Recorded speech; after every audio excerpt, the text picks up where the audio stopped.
Gen Con was started many, many years ago, actually 45 as of last year, by Gary Gygax and Dave Arneson. They were actually the founders and creators of D&D up at Lake Geneva. And over the last 45 years, it's developed in one of the most massive, centrally American located gaming conventions out there. My name is Matthew Powers. I'm a lecturer here in the Media Arts Science program in the School of Informatics at IUPUI. I am the overall team leader for the IUPUI Gen Con game project. I got an email from Jake Tice, who is their head of PR, sometime in April of last year in 2012, basically explaining that they were starting an educational games initiative and that they were seeking schools to help partner with them to actually bring higher education into the hallowed halls of Gen Con. We were able to, over the next couple of months, actually work out a really nice deal, a really wonderful deal, to where IUPUI, primarily the School of Informatics, is the flagship school of this educational initiative. Boy, do we take gaming seriously. When I came here 6 years ago, gaming was in a certain state, and I said, well, we could certainly make it better. We could really accelerate this thing to the next level. We are busting at the seams of students that don't want to do gaming. And these guys and gals need an outlet to actually showcase their stuff. So we've got a really hungry talent pool here to show their stuff. We've got Gen Con right down the street.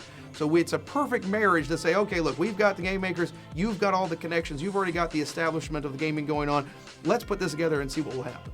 We have an amazing developing team of 3Ders, programmers, 2D artists, videographers. We have everything here in-house. We are like our own little production company. We have extremely talented people. We have extremely dedicated professors. And it's about time that we really show the world what we can actually make. One of the great things about this whole project is that almost everybody I talked to was on board.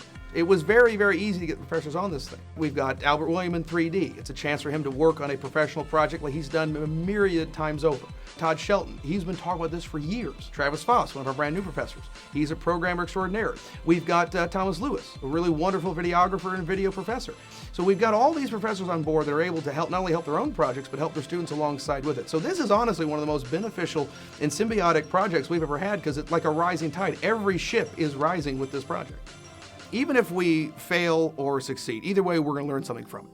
And the thing is, we might fail. That's something. We might make this game, and it might be, technologically sound. It might be great. The art might be beautiful. Everything might work, but for whatever reason, nobody at the con plays it, which is something that can happen. You see games like that all the time. You see games where people have put their heart and soul into this thing, and it just doesn't work.